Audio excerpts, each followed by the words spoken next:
Good afternoon. How many of you have lived with a dog? Oh, the vast majority of you know the joy of that experience and the remarkable interactions that we have with dogs that we live with. And how we communicate in both verbal and nonverbal ways, and how they communicate with us similarly.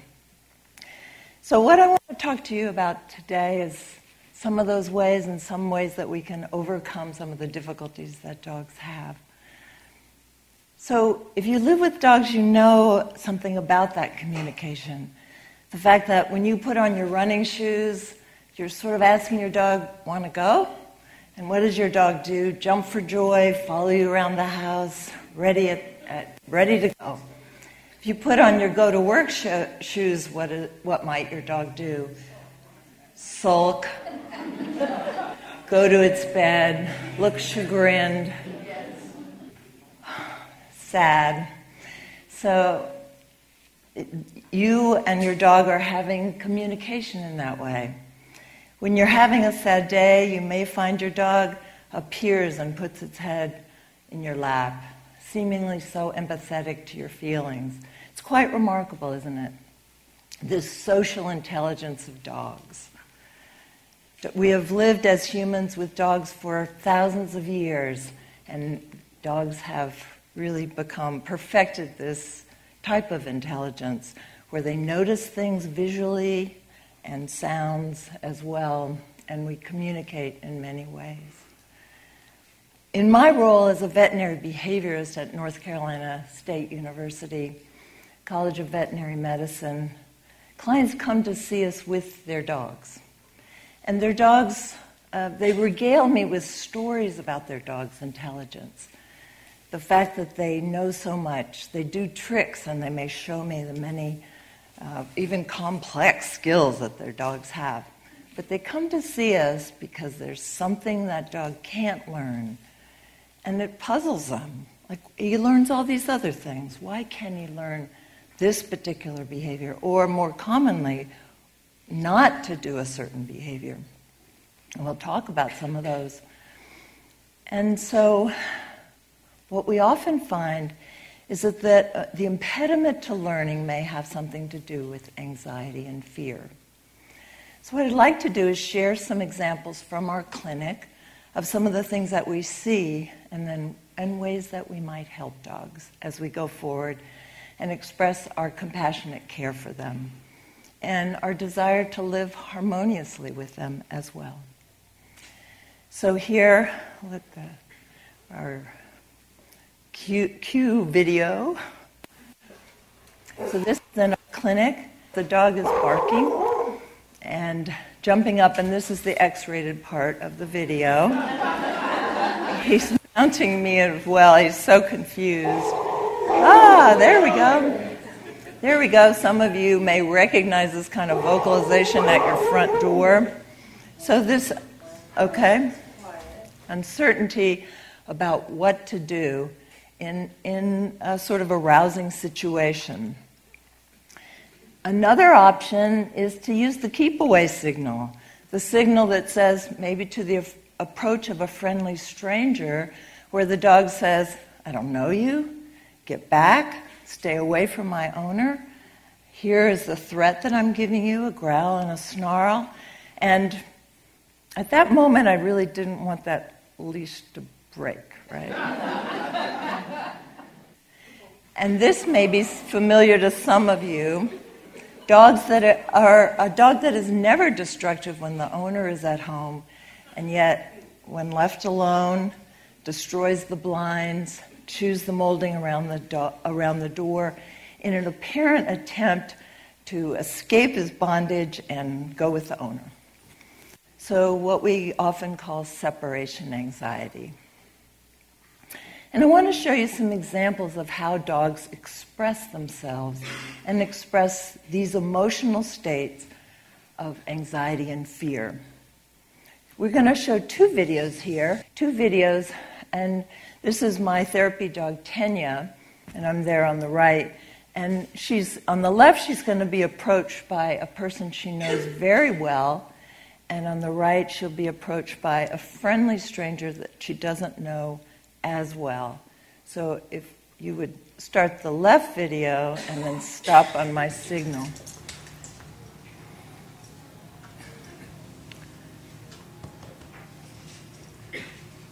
And then stop there. And then the video on the right, as you can see, a friendly stranger approach and watch her behavior. So the video on the right, please.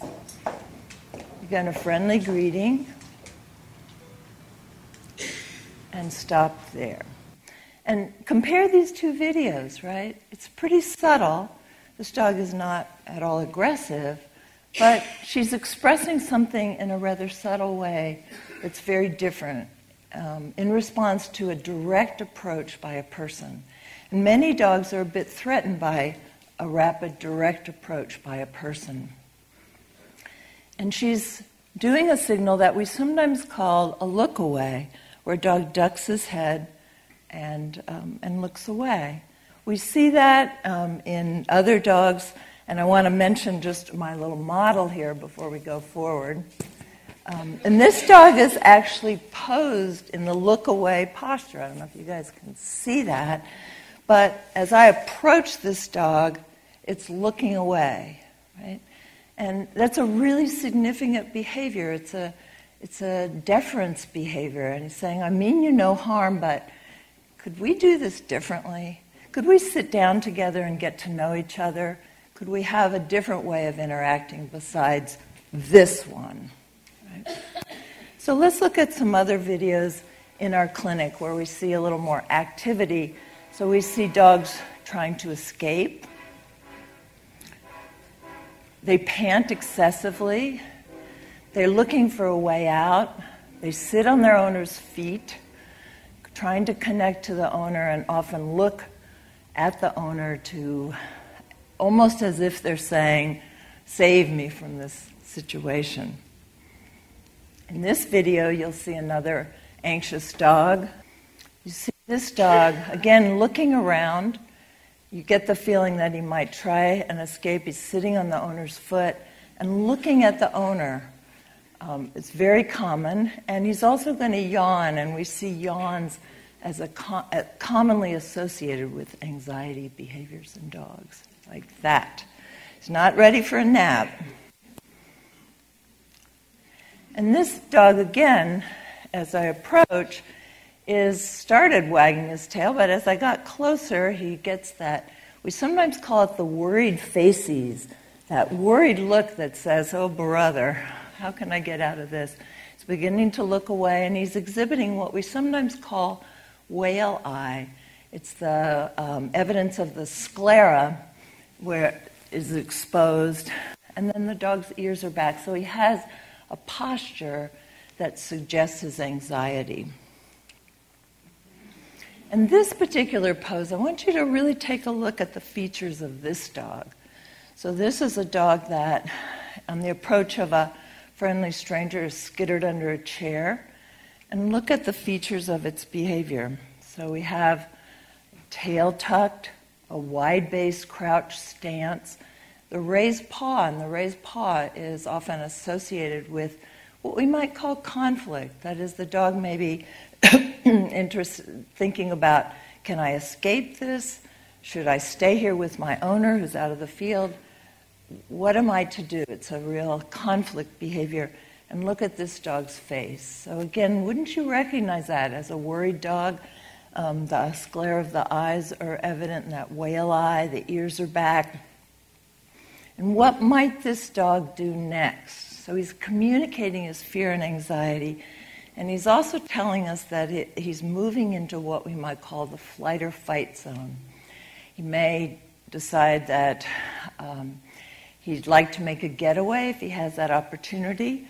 If he's trapped, as you see here, he may actually resort to aggression as a way to keep the fearful stimulus, which is a person in this case, away from him. So by understanding what dogs are communicating to us, we can then respond appropriately and help attenuate or decrease those fear responses. So if we look again at this dog is very different than the previous one, and yet its behavior is also in that domain of fear and anxiety. He has made a different decision, though. His decision is not flight, his decision is fight, right? So he's willing to overtly maybe come forward, use aggression first as a threat in a growl and a snarl, and then perhaps even come forward in a threatening or dangerous manner.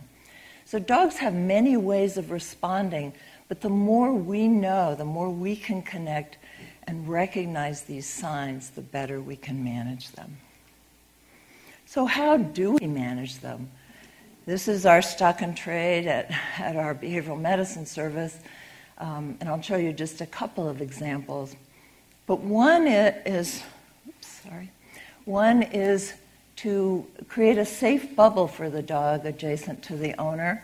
And we usually use a behavior the dog knows very well, like a sit and stay. And here you'll see, we can play this video, is you see a dog, the owner's talking to the dog, there's some little treats there on the side, and she's going to invite the dog to sit and stay, and she's going to be the dog's protector, the dog's defender, keep strangers from approaching, help this dog adapt to a situation that makes it a bit anxious. And then this gives us the opportunity to use behavioral methods to help this dog learn new responses. Here we see a young dog that revealed fears of strangers.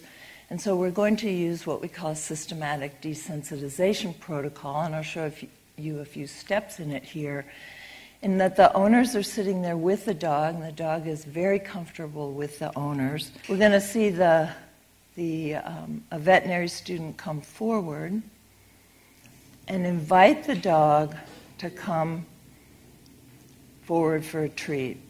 So we're going to systematically desensitize this dog to the approach of strangers. So watch the dog's posture. So there's our veterinary student.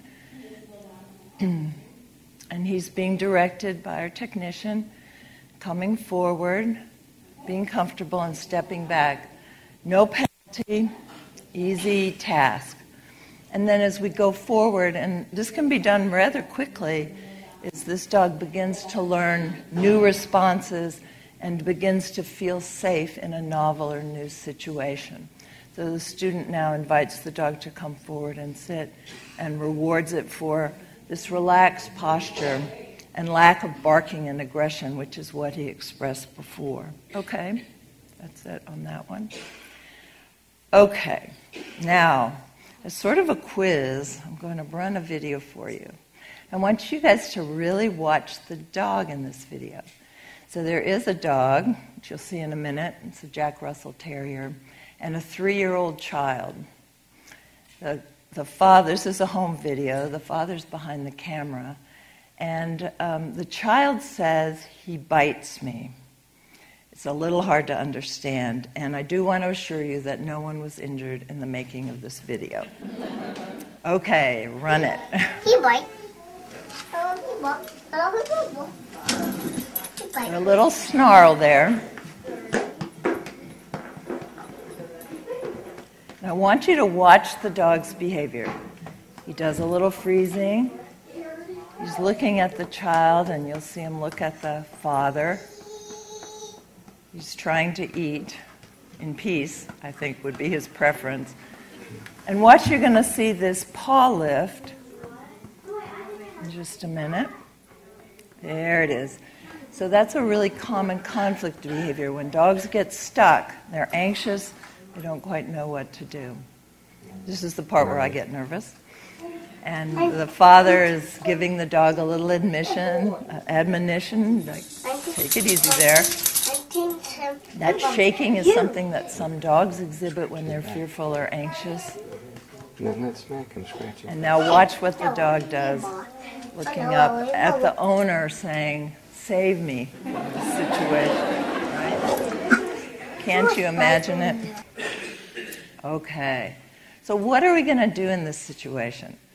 How many of you feel sympathy for the dog? Yeah.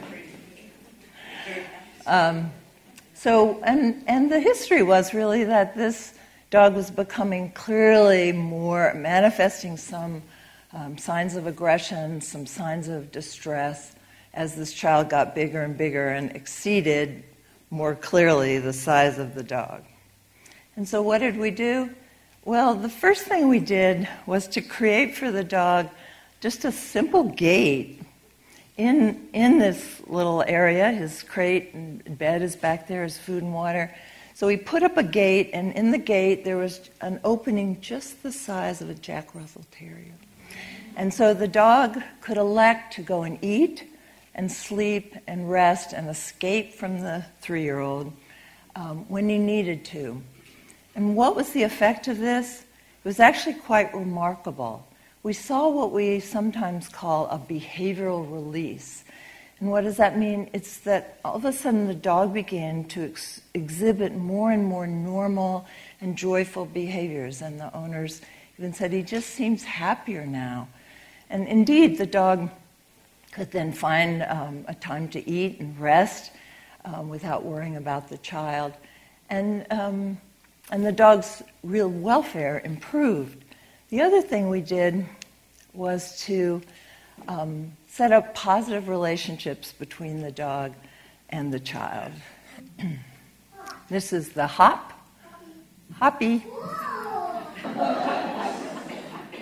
And watch the dog's behavior.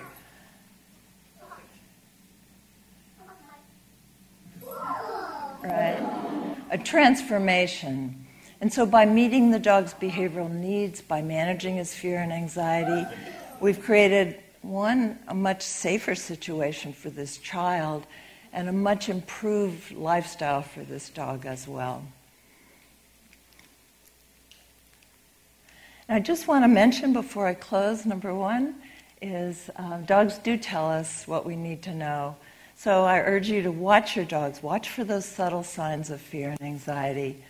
And second, if you are interested in this, my colleagues and I wrote a book about these methods called Decoding Your Dog. Thank you very much.